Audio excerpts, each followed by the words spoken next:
आजच डाउनलोड करा आणि तुमच्या आवडत्या मालिकांचा आनंद लुटा।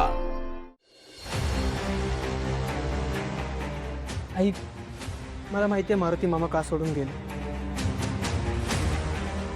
आई, तुला आठवतंय पारूला विषबाधा झाली होती? ती का झाली होती असं वाटतंय तुला?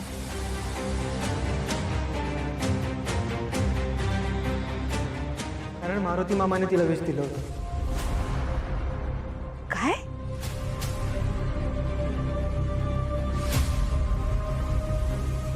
प्रीतम, काय बोलतोयस तू?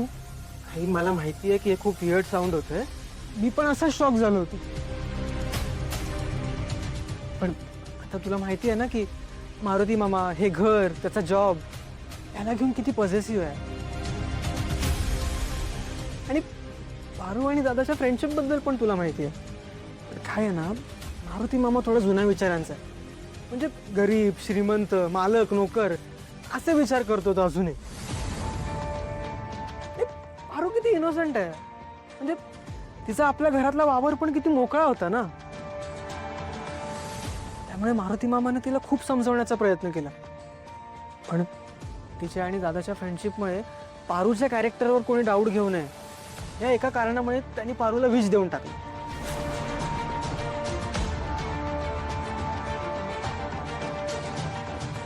असा विचार केला मारुतीने? म्हणजे पारू ह्या घराचा भाग झाली, अगदी सहज मिसळली या घरात। आदित्यची तिची मैत्री, तुझी तिची मैत्री, हे आपल्या सगळ्यांनाच माहिती आहे। आणि पारूने कधी तिची मर्यादा सोडली नाही आणि आदित्यवर तर आपले संस्कार आहेत। त्यामुळे आदित्य आणि पारूच्या मैत्रीवर मला कधीच संशय नव्हता। फक्त त्यांच्या मैत्रीमुळे तिच्या लग्नात काही विघ्न येऊ नये एवढंच वाटत होतं। हा, हे पण एक रिझन होतं ना पारूचं लग्न। म्हणजे आता तू मारुती मामाला प्रॉमिस केलं होतंस की तू पारूचं लग्न लावून देशील, राईट? पण काही कारणामुळे त्यात डिले होत होता। मारुती मामाला असं वाटलं असेल की तू ते विसरलीस आणि ह्या कारणामुळे पण तो घर सोडून गेला असेल ना। अरे पण एकदा मारुतीला एकदा माझ्याशी येऊन बोलावं असं नाही वाटलं?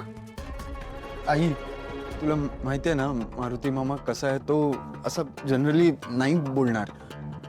आणि म्हणजे ठीक आहे, जे झालं ते झालं, पण आता त्यांना आपण परत आणायला हवं ना, आणि ते तूच करू शकतेस।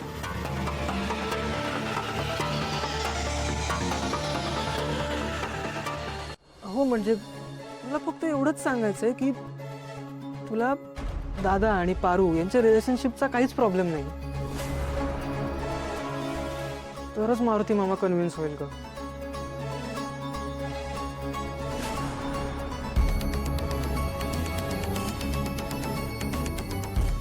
आदित्य, एक काम कर, आत्ताच्या आत्ता पारू मारुतीला घेऊन ये इकडे।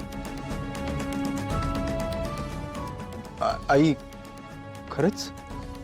हो, घेऊन ये। नक्की? नक्की जा, लगेच जा। चल चल चल चल चल।